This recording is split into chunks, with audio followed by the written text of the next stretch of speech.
Listo, gracias, gracias, doctor Nilton. Muy buenas tardes con todos. ¿Se me escucha bien, doctor?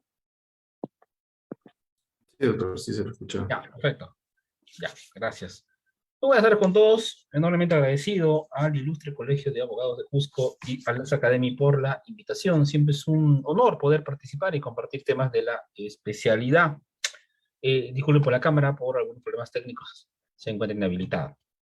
El tema que vamos a desarrollar el día de hoy es la proyección de los actos fiscales. Primero debemos de determinar cuáles son los actos fiscales y si estos actos fiscales de una u otra manera tienen la injerencia o se obtiene el resultado que se busca, ¿no? Para poder nosotros redactar, para poder proyectar, tenemos que tener un conocimiento mínimo de lo que estamos haciendo.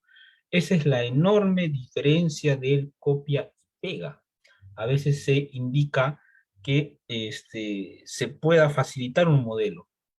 Muchas veces he escuchado la frase, tienes un modelo de prisión preventiva, pero que sea de lesiones, pero las agravadas, si es posible que tenga ya desarrollado, o sea, quieren todo igual y es imposible. No podemos trabajar en base al modelo, tenemos que emplear un razonamiento. Quizá el modelo en el sentido de la forma, ¿no? No vas a volver a copiar petitorio, fundamento de hecho, o sea, algo estrictamente a la tabulación, ¿no? Y a lo que debe ir, pero no algo igual. Pues ahí creo que ya el razonamiento humano está quedando de lado. Pero eso sucede. ¿Y por qué sucede? Porque muchas veces no conocemos los temas principales. Creo que es la falta de conocimiento, la falta de práctica para poder desenvolvernos, ¿no? Entonces, acá vamos a comenzar a adquirir esas destrezas y sobre todo conocer qué es lo que estamos realizando. Entonces, más allá de las funciones que tiene el asistente de función fiscal o el asistente administrativo, otro colega me parece que va a disertar sobre ese tema, es sobre la redacción. ¿Redacción de qué? Los actos fiscales. ¿Cuáles son? Providencias, disposiciones y requerimientos. Pero ¿de dónde emana esta nomenclatura, esta clasificación? La emisión de disposiciones y providencias fiscales. ¿Dónde se encuentra esto? En el artículo 122 del Código Procesal Penal, en el rubro actos del Ministerio Público. Actos, actuaciones. ¿Qué es lo que va a emitir el Ministerio Público? Entonces, en nuestra base legal se encuentra el artículo 122 del Código Procesal Penal, que señala el Ministerio Público en el ámbito de su intervención. Cuando dice intervención se refiere en todas las etapas, preliminar, preparatoria, y realizando los requerimientos de ley hasta la intermedia. ¿Qué voy a realizar? ¿No? Voy a realizar disposiciones. La disposición tiene una función que ya vamos a detallar, pero acá plasmamos un razonamiento.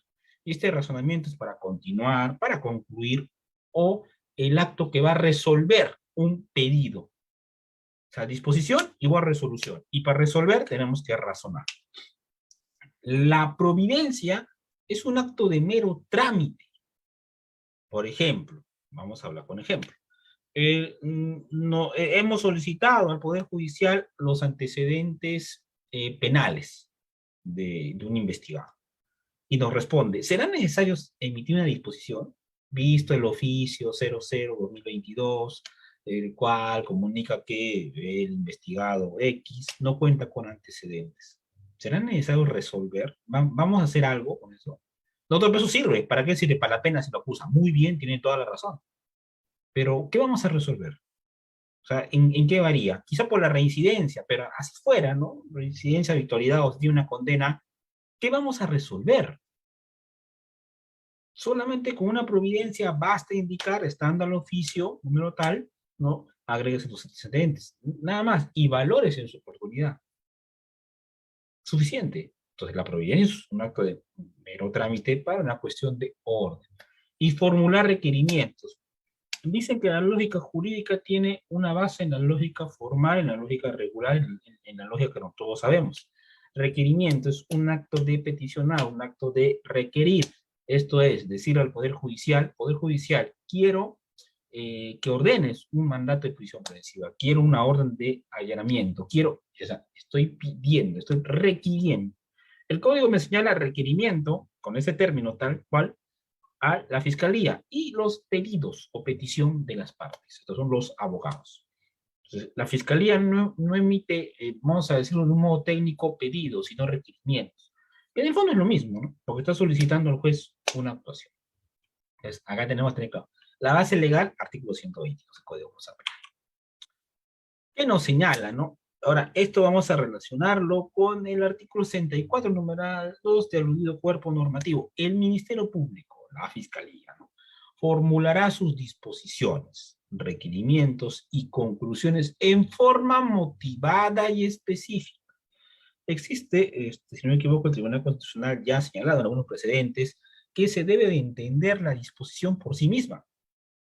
Esto es, que no se requiere que una persona que sea versada en derecho, una persona especialista, pueda de una u otra manera tener problemas para leer la disposición. Debe ser clara. Me atrevo a decir que la persona que más sabe es la persona que más se deja entender. O sea, lo voy a concluir de esa manera. Si tú sabes bastante y no te dejas entender, creo que hay un problema. Doctor, no, pero no es posible. Algunos tienen talento para poder ser docentes, otros tienen talento para litigar, otros tienen talento para resolver. Son personas que ellos mismos se comprenden. Sí es cierto, ¿no? Algunas personas no tienen esa locuacidad, ¿no?, de poder llegar a diferentes públicos. Pero considero yo, de modo muy personal, que así no seas orador, al menos en tu escrito deberías dejarte entender. Les voy a poner un ejemplo práctico. Ustedes habrán tenido profesores de matemáticas que lo difícil lo ponían fácil, y otros profesores que no entendías nada, ni la suma. Entonces, me parece que si uno va a aprender, porque el conocimiento tiene que compartirse, debe de dejarse entender. Si no te dejas entender, no vas a comunicar bien lo que quieres decir, y tú solo no te puedes entender. Quizá la excusa de siempre es que mi conocimiento es mayor que el tuyo. Y si así fuera, si tienes más conocimiento, en todo caso, trata de interpretar ese conocimiento para que el público se deje entender.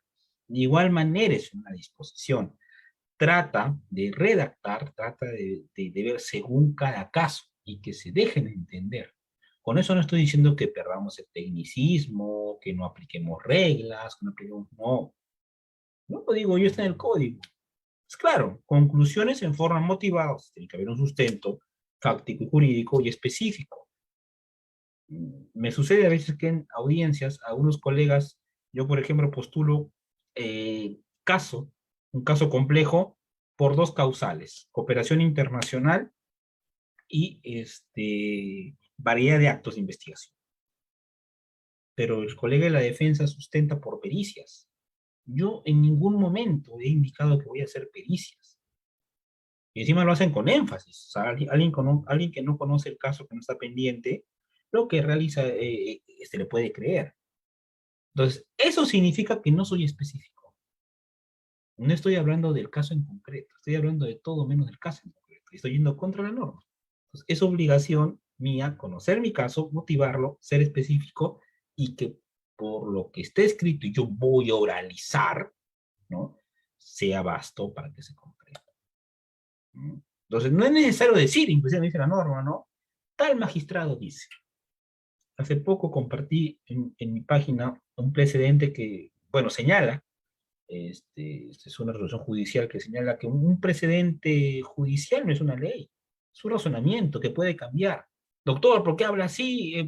Bueno, les pongo algo claro. En trata de personas, que es mi especialidad, en trata de personas se emitió oportunamente una casación en donde indicaba que no existía trata de personas cuando no hay un desgaste físico, en resumen. Y ya eso atentaba contra la dignidad humana, el protocolo de Palermo y más acciones. Atentaba gravemente. Tuvo que emitirse un acuerdo plenario. Pero si yo diría, no, tal casación tiene la razón, ¿cuándo voy a innovar? ¿Cuándo voy a realizar que, porque al final somos seres humanos, ¿no?, que ese razonamiento errado se modifique y que el derecho cumpla realmente su finalidad? Ojo, estamos hablando de disposiciones fiscales. Y recuerden que estoy con una óptica fiscal relacionada a lo académico, ¿no? Trato de ser imparcial, pero mi punto de vista siempre va a ser pro persecución o pro sociedad. ¿no? Es ese rubro que se tiene. Entonces, este razonamiento motivado para sustentar una imputación contra 10 personas es ampliamente razonado. No puedo remitirme a una resolución judicial, yo tengo que razonar.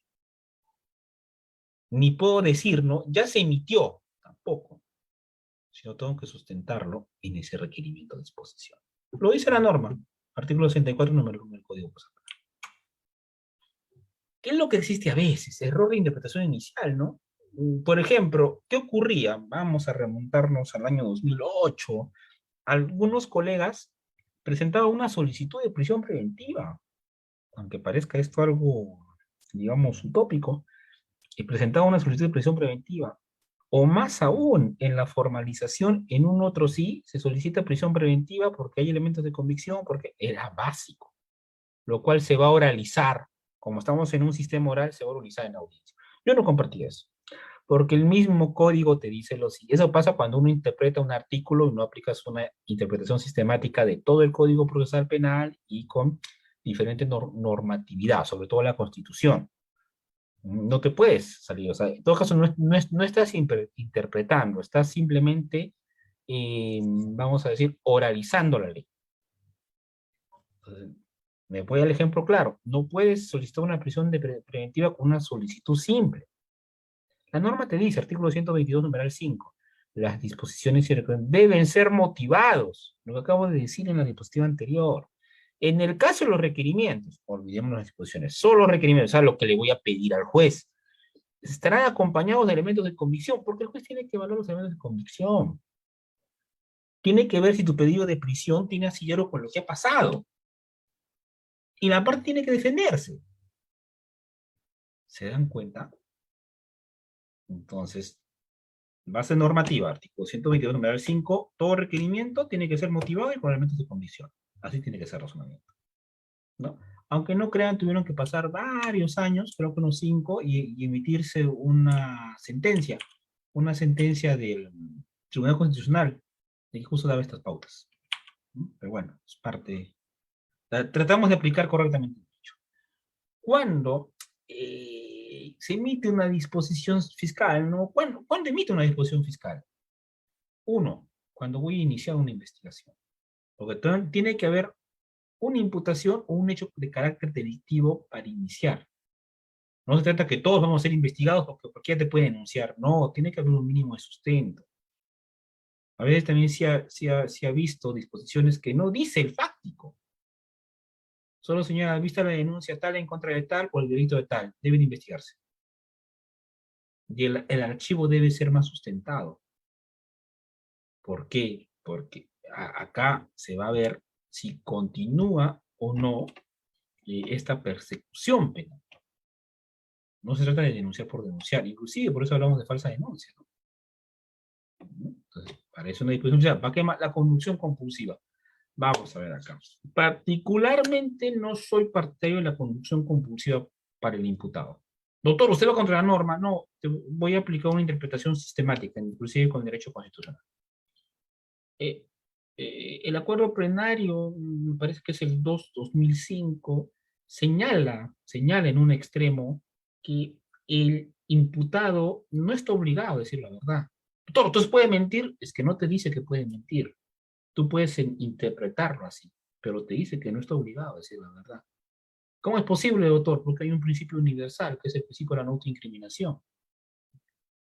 Como decía el doctor Nakazaki, no es natural que una persona se autoinculpe, ¿no? O sea, la sobrevivencia humana, y no puedes obligar a ir contra su sobrevivencia. Tiene toda la razón. Entonces, ¿por qué la norma lo señala? Ok, pues estamos interpretando de manera sistemática. ¿Ustedes creen que una persona que es imputada porque envía su o sea, va a decir toda la verdad? A veces, a nivel popular se señala lo siguiente, ¿no? Se dice, ya, tiene que decir todo, inclusive cuando la policía lo atrapó, él dijo que sí fue. Estamos hablando en un mundo del derecho. No existe eso. Una vez tuve un inconveniente en una ciudad de provincia donde una unidad policial había grabado el momento de la intervención al imputado. Y se molestaron porque no valoré eso. Doctor, pero ¿cómo va a decir? ¿Pero cómo voy a evaluar eso? Es algo que atenta contra todos los derechos fundamentales que se encuentran desarrollándose con diferentes precedentes. Él no puede, entre comillas, tener una confesión sincera sin un abogado en plena intervención. Se ve altamente coaccionado. Entonces, no es el mecanismo legal.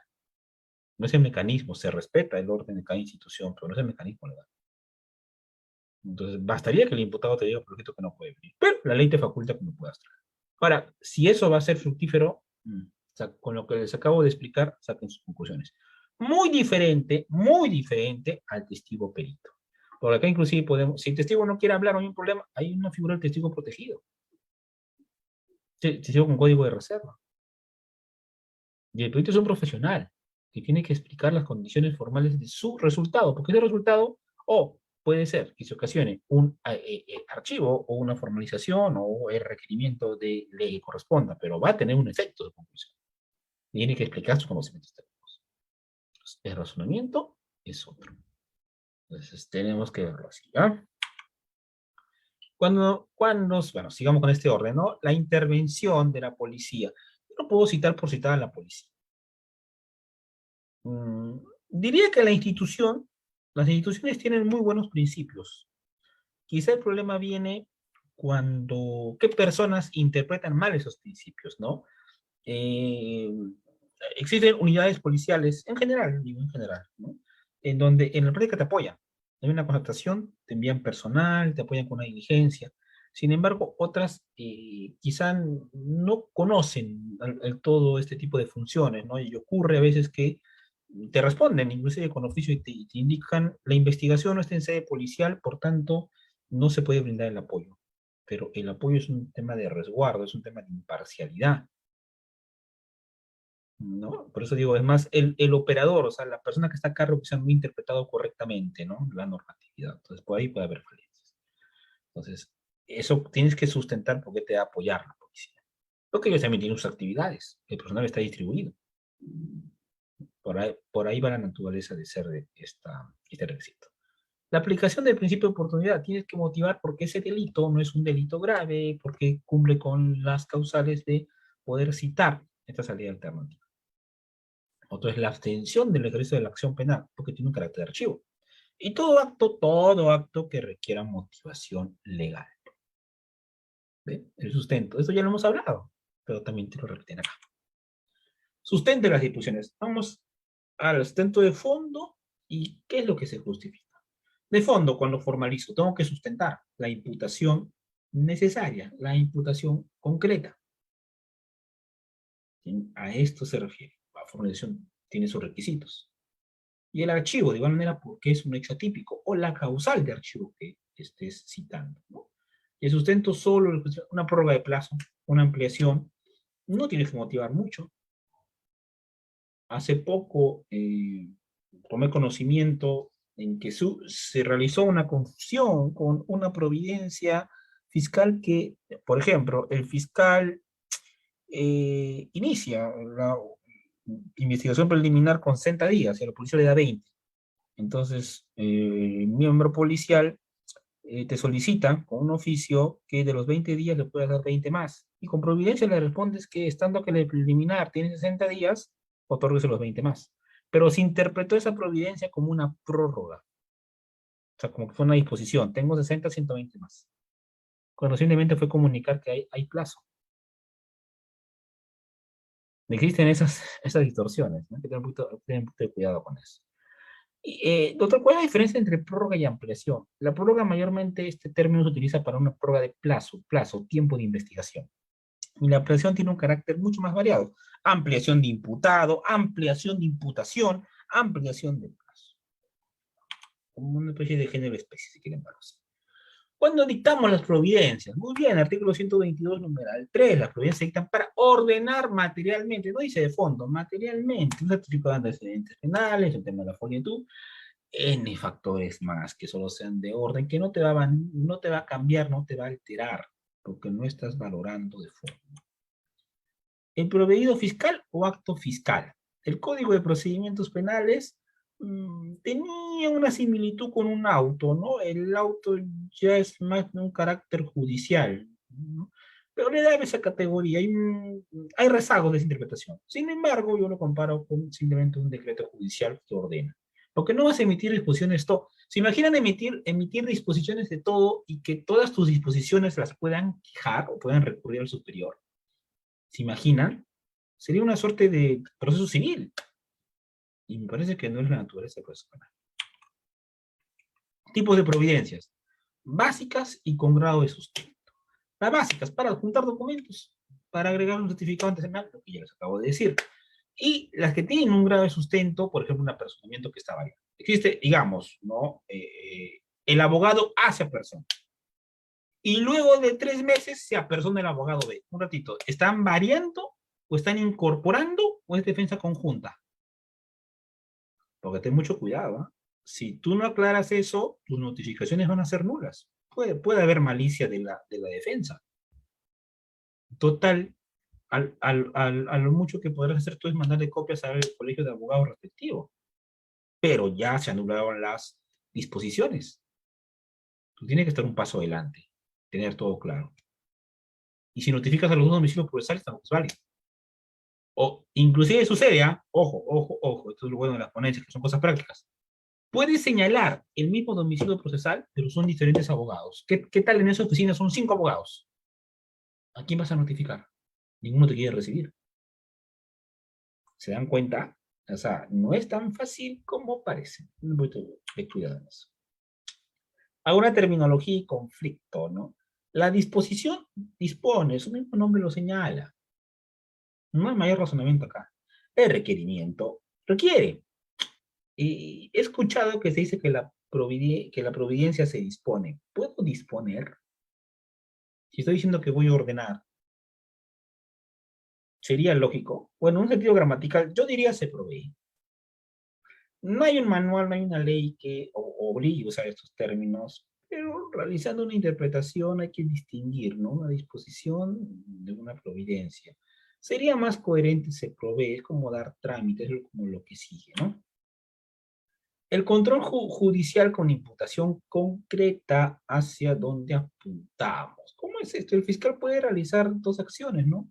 Acusa o sobresee después de la formalización de la investigación preparatoria. Tienes que ver los elementos.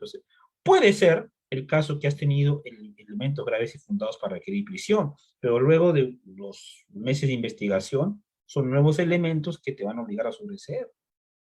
¿Qué tal apareció un testigo? Las pruebas de ADN no pertenecen al imputado. N factores, ¿no? Son pasibles, porque también el acto fiscal no es un acto perfecto, somos seres humanos y derecho de interpretación es pasible de medidas judiciales. Tutela de derechos y control de plazos. Me atrevo a decir, y para aclarar este punto, no se trata de hablar de bien o mal, a veces se confunde. Creo que es un tema de interpretación y quién tiene el mejor razonamiento, ¿no? O el razonamiento por lo menos mejor sustentado. Requisitos para formalizar, esto es cuando yo ya voy a emitir un proyecto, ¿no? Indicios reveladores. No hablamos de una sospecha inicial, indicios reveladores, puedes plasmar, has visto, te direcciona hacia tomar una decisión, no de manera sencilla, sino reveladora, o sea, clara. Por eso estás ejercitando la acción penal. Que esta no haya prescrito. La prescripción es un derecho que tiene el imputado, el investigado. Tienes que tener mucho cuidado con tus plazos. Se tiene que individualizar.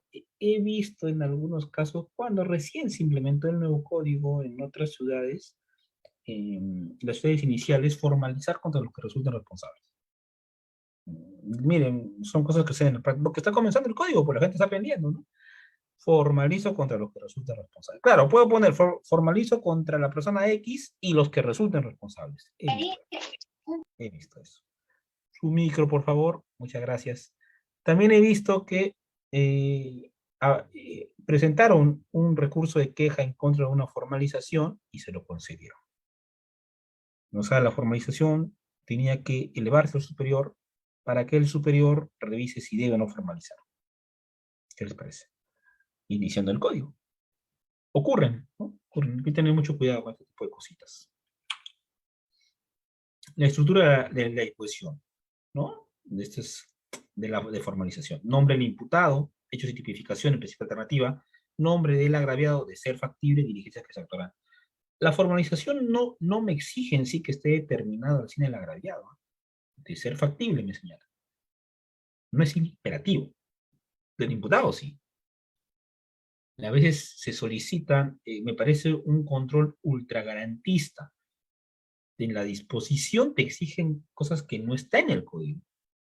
Pero toda disposición debe tener y la tiene las principales. No estoy acusando a nadie. Por eso la acusación tiene mucho más cosas. Te observan que la disposición de formalización no tiene hechos precedentes, concomitantes y posteriores. El código te dice eso para la acusación. Si tuviese todo, aplica un proceso inmediato para todos los casos. Y el legislador estaría mal, no tendría por qué haber dado 120 días, me daría solo 20 días para formalizar. 50 días para acusar. ¿No les parece que si fuera así de sencillo no habría esos plazos? Algo que siempre voy a indicar, a veces los razonamientos de casaciones son de casos complejos, casos grandes, no de casos comunes. Y cuando digo comunes, no necesariamente son fáciles. No cuantifiquemos. A veces se piensa, solo es un hurto, solo es un robo. No es un caso de crimen, solo es un robo. Pero ustedes saben que ese caso de robo no tiene pericias. ¿Cuántos imputados son? No es que el imputado, si has requerido prisión preventiva, tú oficias y el INPE te va a responder al día siguiente. ¿Sabes en qué penal está?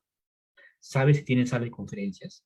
Pero eso no se puede rogar al imputado. Perfecto. ¿A quién le rogamos? ¿Al Estado? ¿Al legislador? ¿Al fiscal? Me parece que ahí no solo se requiere irrogar al imputado, existen factores que lamentablemente ya por una cuestión estatal o normativa se deben valorar, no pueden quedar en el aire. Y lamentablemente, a veces con poca fortuna se escucha la fiscalía no cumplió con tal requisito, pero no se sustenta con qué no cumplió. O sea, digo, uno motiva correctamente, pero a veces sucede ese tipo de frases, ¿no? Que yo no comparto sinceramente, porque uno conoce sus casos y uno trata de ser lo más responsable posible. Exigencias distintas. Formalizar y acusar lo que les acabo de decir. Diligencias. Formalización me dice útiles y pertinentes. En la acusación, ¿no? Pertinentes, útiles y conducentes. Te exigen más, es obvio, porque es de etapa. Ten mucho cuidado con eso. Vamos a ver qué más acá por acá. Los hechos de imputación concreta, hechos precedentes, pues, que ya he dicho. Características de diligencias que no se repitan, salvo que se justifiquen. La conducción es integral fiscal, sede policial o sede fiscal. Elementos de cargo y de descargo es lo que corresponde. Los plazos. El plazo otorgado es 120, prórroga 60 días, 240 en caso complejo. Crimen organizado tiene otra secuencia, ¿no? Y para declarar un caso complejo, actuación significativa de diligencias que comprende la investigación de numerosos delitos, cantidad de imputados, un tema de crimen organizado y diversos factores como la variedad de delito. Estos son los principales, no como cooperación internacional. El artículo 124 del Código Procesal Penal señala que el juez puede realizar subsanaciones, pero son materiales. Si son materiales, o sea, es sustentado por robo y le he puesto nomás con un número, un artículo de gusto. No es que estoy hablando de un tema y varío a otro, que se han visto cosas así. Eso no es material, eso es de fondo. O he investigado por instigador y el otro que es autor. O sea, le estoy quitando derecho de defensa, que tengo mucho cuidado con eso. Hasta acá, espero que de otra manera haya quedado comprendido este aspecto de cuál es el razonamiento, las pautas para poder emitir las proyecciones de disposiciones y requerimientos fiscales. Quedo presto a cualquier interrogante. Muchas gracias. Muy bien, estimado Pablo. Vamos a hacer el traslado a los compañeros para que puedan revisar alguna duda que hayan tenido sobre el tema que ha expuesto el doctor.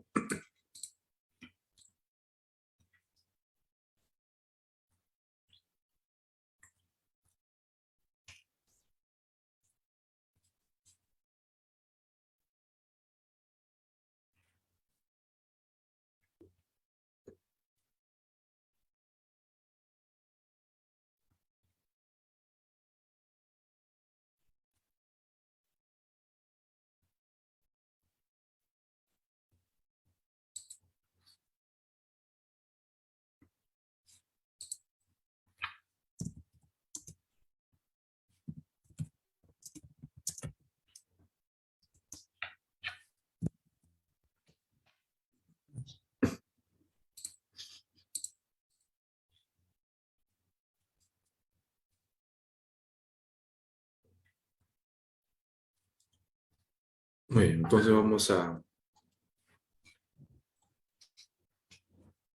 ¿Alguna duda, doctor Milton, quizá para poder aclarar? Usted que está en la práctica o que parta con la idea del diplomado. Claro, vamos a hacer algunas consultas.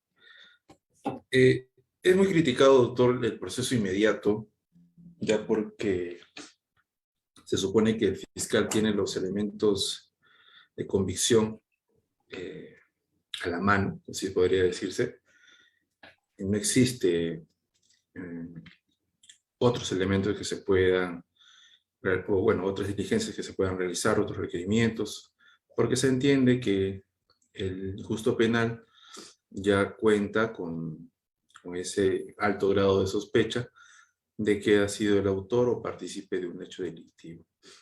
Pero otros, bueno, autores afirman que eso es un proceso muy, no es tan garantista, es más, viola algunos derechos constitucionales, como el debido proceso, eh, como también, por ejemplo, la debida valoración justamente de esos elementos de prueba. Y como es un proceso especial y que no tiene o no cuenta con la estructura de un proceso común, ya que salta etapas como el de la investigación preparatoria, también el de la etapa intermedia, sino que va a incoarse y directamente a pasar a la etapa de juzgamiento, y es el juez penal de juzgamiento quien va a decidir, ¿no? Si con esos elementos ya recabados inicialmente en la etapa preliminar van a determinar su inocencia o culpabilidad. ¿Usted qué opina al respecto, doctor, sobre este proceso inmediato, ya que hemos también hablado sobre estos elementos o estos requerimientos que justamente se desarrollan en estas dos etapas, ¿no? Que son muy importantes, en la etapa de investigación, donde se hace un requerimiento de prisión preventiva y existe la tutela de derechos para poder dar balance, ¿no? A la estructura a este nuevo Código Procesal que es garantista. ¿Usted qué piensa, doctor? ¿O se podría aplicar el otro proceso que es la acusación directa, que también lo contempla nuestro Código Procesal Penal? Esa era quizás alguna duda que tenía yo. Ya, perfecto, doctor Milton. Hay dos autores, el doctor Celis Mendoza y el doctor Jean-Paul Pilco Tahuada, si no me equivoco, que es juez superior en el norte del país, que tienen dos libros muy buenos al respecto, particularmente mi postura. Yo no soy partidario de los procesos inmediatos. Doctor, pero la norma dice el fiscal deberá. Entonces, usted está en contra de lo que dice. Más allá de estar en contra, por favor, voy a indicar las razones por las cuales tengo que respetar los derechos fundamentales de un imputado y proteger a la sociedad. Le pongo un ejemplo. Eh, existe un certificado de dosaje tílico, ¿no? Dosaje tílico. Y si el imputado quiere realizar una prueba, quiere impugnar ese certificado, ese dosaje, sería su derecho, ¿eh? Claro, no vamos a muchos grados, ¿no? No. Porque si un certificado médico puedes impugnar, pues, el psicológico, ¿por qué no podrías un dosaje? ¿Cuál sería el inconveniente? Puede haber N factores, ninguna prueba es al 100%, digamos, óptima, ¿no? Ni siquiera el ADN. Existen varios requisitos que de una otra manera no se van a cumplir, porque por eso hay plazos. Yo no creo que el legislador de la nada diga que se debe aplicar 60 días, se amplía a 120, caso complejo 240 días, o sea, tantos días para hacerlo en un par de días y dos se cumple. O sea, pues inmediato tengo los 2 días por flagrancia, deben citar al corto tiempo a la audiencia y luego el juicio inmediato, o no se cumple de esa manera. Y inclusive, para que se entienda, existe un proyecto de ley de una congresista, bueno, es entonces congresista, donde quería que todos los hechos de violencia familiar, todos los hechos de violencia familiar, sean incoados, hasta los feminicidios. Entonces, no es tan sencillo. Yo entiendo que la frase, ¿no? Justicia que tarda, no es justicia, no es efectiva. Yo comprendo, y más como defensor de la legalidad y de la sociedad. Pero mm, vamos a aplicar un ejemplo claro. En el caso, y ya han debido de tratar este tema quizá con otro ponente, de la prisión preventiva, los invito a revisar el caso en sí de la prisión preventiva de la Casación 626-2013. Vean el tiempo de investigación y me van a comprender. Y se ha hecho un razonamiento de la prisión de una investigación de 4 años, si no me equivoco. No una investigación de 2 días. A veces existe una extrapolación en un razonamiento de un caso de corrupción que demora años sin investigarse, con un robo. No hablo de un hurto simple. El hurto simple no tiene mayor determinación. Pero hablemos de un robo, hablemos de estafas, apropiaciones ilícitas. Pero doctor, una apropiación ilícita es sencillo, ¿no? O sea, yo a alguien le he dado un carro, ya lo requerí con la carta notarial. ¿Qué más quiere, doctor? Inclusive la firmó la carta. Un ratito, ese será un caso. Te pongo el mismo delito, pero con un tema de aportes de financieras de varias personas, que tiene un concurso inclusive con fraude de administración de personas jurídicas. No es igual. El razonamiento no es tan fácil. Tú estás emitiendo un razonamiento en base a un caso, no en base a un catálogo de casos.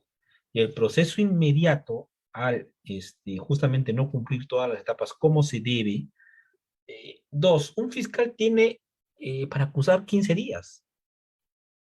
¿Vas a comparar 15 días con un día? Doctor, pero es facilito. A ver, vamos a hablar entonces un poquito de casuística, ¿ya? Vamos a hablar de casuística. Eh, ya he hablado de peligro común, no es de ebriedad. Vamos a hablar de omisión a la asistencia familiar. ¿Ustedes creen que todo se notifica al 100%? ¿Han escuchado la palabra sobrecartar? ¿Ustedes creen que están todos los cargos de notificación? ¿Ustedes creen que el demandado ha podido señalar un domicilio, pero ha variado de domicilio, cambió de abogado, cambió de casilla? ¿Creen que te envían todas las copias de cada variación? Los cargos altamente nítidos. ¿Vas a cuestionar una liquidación si es cosa juzgada? ¿Vas a cuestionar al juez de paz letrado? No, pero la norma dice que debes de incoar. Un ratito, pero también hay garantías. Que hay dos tipos acá, vamos a decir, dos tipos generales, ¿ya? Dos tipos generales, porque de estos dos tipos se viene más. El imputado por omisión familiar que no ha pagado nada y se ha estado escondiendo de la justicia, ¿no? Que tienes que investigar bien para poner cada disposición. Hay una casación, hay una casación de Lima Norte en que te dice que esté notificado todo, desde la demanda, el informe pericial, el apercibimiento, la resolución que dice que va a mandar copias, todo tiene que estar en orden. Tienes que cumplir con eso. Y eso no lo vas a obtener en un día. Es imposible. Ustedes conocen la carga que tiene Paz Letrado, es inmensa. Pero la norma dice un día. Me parece imposible. Entonces, este tipo de imputados son los que eluden esta acción de la justicia. Entonces, igual te va a demorar un tiempo investigar. No, no me refiero a que todo sea un caso complejo, pero te demoran justamente los meses de la preliminar, 60. Y quizá amplías. ¿Qué tal está en otra ciudad? El juez te va a decir, usted ha citado a principio de oportunidad, acuerdo reparatorio, usted ha notificado con su disposición de inicio, ¿por qué no? Si sabe que está en otra ciudad, sus cargos del exhorto, no es tan sencillo. Entonces, no solamente lo veamos con la óptica, es una liquidación que no ha pagado, ya está. No, porque tal autor dice que esto se consume en tal acto, ya está. Es que no es así. Y existe también el otro imputado que sí ha pagado, pero por N razones geográficas, N razones temporales, N razones laborales, ha pagado otra cuenta o ha pagado de otra forma, porque en su momento ha llegado a tener un acuerdo quizá verbal con la madre. Por ejemplo, el hijo va a estudiar, no sé, un curso, un diplomado, 5.000 soles. Entonces, él va a pagar esos 5.000 soles. Va a adelantar las pensiones. Pero pasan 2 años y le dicen, ¿sabes qué tú no has pagado? Oye, yo he quedado contigo, que le voy a pagar eso. No, no, no, no, yo no sé qué hablas. Es un préstamo. ¿Pero por qué dices eso? No es un préstamo, no. Ahora ve a tus otros hijos. Ah, entonces los problemas de fondo son otros. No son papá, mamá, el hijo alimentista, ¿no? El problema son porque esta persona, este actual imputado, tiene otra familia. Bueno, yo estoy diciendo las cosas que se ven en la práctica. Estoy dando una referencia. No que todos los casos son así, pero esas son las dos grandes ópticas. Entonces, también hay que respetar los derechos fundamentales. Esa es la objetividad. La fiscalía es persecutora, por mandato constitucional, pero también es objetiva. No imparcial, la imparcialidad viene para el juez, lo que el fiscal es parte, pero tienes que investigar correctamente. Si ha cumplido, ¿por qué vas a aplicar proceso inmediato? Y en la práctica se ven todo tipo de casos. Les contaría, en cada audiencia es un mundo. Y a veces también ocurre cuando vas a presentar la acusación, proceso inmediato, aparte te pone peros, me refiero a la parte imputada, pero de pero del pero, como que fuera un favor que tú no debas incoar, no debas acusar. Él debe cumplir en su tiempo. Por eso les digo, cada caso. Pero para eso los abogados de ambas partes se presentan requerimientos, se presentan pedidos, tú tienes que absolver. Y eso no se va a dar curso inmediato, porque no estás cumpliendo con la etapa pertinente. Doctor, pero prescribe rápido. Muy bien, tienes toda la razón. Eso prescribe porque son penas bajas. Al ser penas bajas tienes que tener mucho cuidado y darle la importancia debida. Pero eso no le da un asidero sólido para aplicar un proceso. En otras palabras, si quiere mi opinión, doctor Newton, no estoy de acuerdo con el proceso inmediato, más sí lo respeto para los casos que sí se debe aplicar el mismo, cuando se tiene todo. Pero por lo general, no debería ser en todos los casos, sino los que sí resulte favorable al mismo, o cumple sus fines al menos. Perfecto, doctor. Muchas gracias. Bueno, si alguien desea hacer otra pregunta, estamos todavía con el tiempo disponible. En todo caso, doctor, quisiera hacerle otra última pregunta respecto al último que dijo, ¿no? Sobre esa base nace la duda que tengo, que es sobre qué pasa, ¿no? En la práctica. A veces, no todos, obviamente, hay algunos profesionales que sí son eficientes en su labor fiscal, quizás otros no tanto, quizás por la carga también. Pero en algunas oportunidades se han declarado complejos algunos casos que no tenían la necesidad de serlo.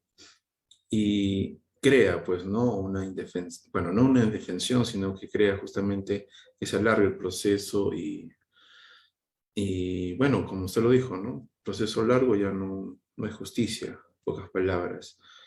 Y existe en nuestro Código Procesal Penal la figura de la tutela de derechos que garantiza justamente esos derechos, pero solamente al imputado. En su artículo 71 del Código Procesal lo menciona. Pero si partimos de la base de un derecho constitucional, que su base es justamente garantizar los derechos fundamentales de la persona. Y sobre esa base, porque es una fuente del derecho, y sobre todo del Código Procesal Penal, ¿usted cree que se podría o se estaría dejando de lado esos derechos que contempla el agraviado cuando se constituye un actor civil para su defensa, obviamente, ¿no? De sus derechos? ¿Usted cree que es conveniente que la figura de la tutela de derechos podría extenderse y no solamente a defender los derechos del imputado, sino del agraviado, en algunas quizás diligencias que no se hayan llevado a cabo por parte de la Fiscalía o la Policía Nacional, justamente en buscar esa verdad para poder llegar a una justicia cierta? ¿Usted qué opina, estimado doctor, sobre esa figura que le planteo? Ya, perfecto. Creo que el Tribunal Constitucional ya se ha pronunciado a favor de que la tutela la pueda plantear el agraviado, y esto es también en armonía con una sala, no estoy seguro si es de Cusco o bueno, otra ciudad, que también habla de se puede facultar. Mm, Acá hay un conflicto, particularmente yo creo que solo debería ser aplicado al imputado, ¿Por qué? Porque la fiscalía, claro, ojo, como bien ha señalado al inicio, tiene que ser con un profesional, digamos, idóneo, un profesional adecuado, honesto, ¿no? Y sobre todo que sea, eh, como señala el juzgado, es esa palabra que siempre indica la famosa eficacia fiscal, ¿no?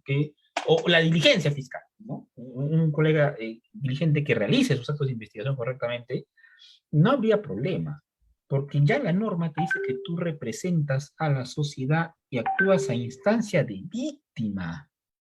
O sea, no puedes obligar a ir a tener un abogado. Al no tener abogado, mucho menos que te aplique una tutela, porque se supone que tu trabajo es óptimo. Entonces, si tú has declarado complejo algo, que te falta un oficio de antecedentes penales, uy, voy a tener un poquito de cuidado, ¿no? El plazo, una cosa es el plazo legal y otra cosa es el plazo real o el plazo motivado. Tienes plazo, por supuesto, pero tratemos de evitar eso. Tratemos, ¿no? Tratemos de evitar. Así como también la carga no se puede irrogar al imputado, esa carga, ¿quién va a responder por esa carga? Soy de la idea que debemos de razonar, en realidad esto va más quizá para el legislador, o que los principios sean valorados con la realidad de vida, ¿no? ¿Qué tal tienes un fiscal y el fiscal tiene 200 casos y tú le exiges que cumpla con ciertos plazos? Es imposible, porque ni 10 fiscales van a cumplir con esos 200 casos. Humanamente y físicamente es imposible. No, pero los principios, entonces, eres una persona que razona en base a principios y dejas de lado la realidad. Particularmente no sé cómo tomar eso, pero no de manera positiva, porque debes ir de la mano los principios con la realidad. No me refiero a lo popular, por si acaso, sino a la realidad. Si no, algo no está razonando bien. El desarrollo intelectual no se está dando conforme a la realidad. Entonces, por ese lado tengamos un poquito de cuidado. No cumpliendo este requisito del personal idóneo, no creo que debe estar facultado, ¿no? El imputado sí, es su derecho y como tal se debe de respetar. No sin cuenta que la puede cuestionar. Entonces, doctor, actualmente el sistema, bueno, el Ministerio Público no cuenta con el recurso humano suficiente como para poder sobrellevar esa carga procesal, doctor, que tiene. Yo creo que más allá del Ministerio Público me parece que es un sistema general. En la mañana escuchaba un reportaje en donde existe un solo policía para 3.000 habitantes en un distrito. 3.000 habitantes. Entonces, ese policía va a tener que hacer múltiples acciones. Les pregunto, ¿creen que redacte de manera tranquila, de manera cómoda, un acto de intervención? Si el policía va a estar full, inclusive va a sacrificar sus días de franco. Igual, bueno, ese público conocimiento, la cantidad quizá de operadores de justicia, si las plazas cubren, eso es a nivel de Poder Judicial, a nivel de Fiscalía, a nivel de Defensoría Pública. Creo que el problema es macro, pero lo rescatable, porque no solamente la idea es llenarnos de problemas, creo que la idea es decir, ¿qué aportamos nosotros? ¿Cómo ayudamos? Y sobre todo la experiencia. Por ejemplo, este curso ayuda bastante. Ustedes los felicito por tomarse horas de su tiempo de un domingo, que pueden estar descansando en capacitarse.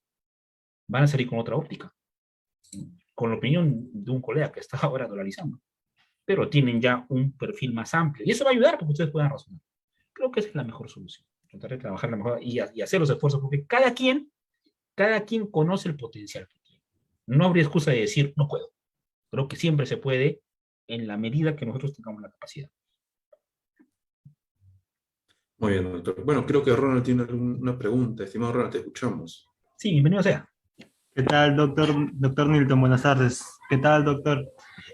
Más sobre mi consulta es alguna recomendación debido a la carga procesal que existe actualmente en el Ministerio Público, debido a la falta de personal, ya sea asistentes o, o personal también de la Fiscalía. La pregunta es, ¿eso es debido porque también está ahí una falta del personal policial también, ¿verdad, doctor? Exacto, es que la falta es a nivel múltiple, o sea, es de instituciones, es un problema ya estatal, no sé si mundial, no sé si en otros países también sucede lo mismo, pero creo que el tema de plazas, el tema de especialidad, influye mucho. Sí, doctor. Y también le quería hacer así un tipo de una recomendación así para los que se quieren inclinar a lo que es a la función fiscal, sobre todo para ser asistentes, debido a que la carga sí es demasiado, porque hay veces que los asistentes sacrifican horas de su, de las que ya pasaron. Pues, por ejemplo, son 8 horas que ellos laboran, a veces se quedan 12 horas para bajar lo que es la carga procesal, y mayormente hay veces que no son, mejor dicho, recompensados, o no son mucho, o no, o a veces el sueldo no es mucho, no es muy merecedor del sacrificio que hacen. Claro, bueno, ahí hay un modo ya esto sí va a ser una opinión personal y es un colega que es capacitador, un señor fiscal superior, me acuerdo que dijo algo muy cierto y pienso igual que él, ¿no?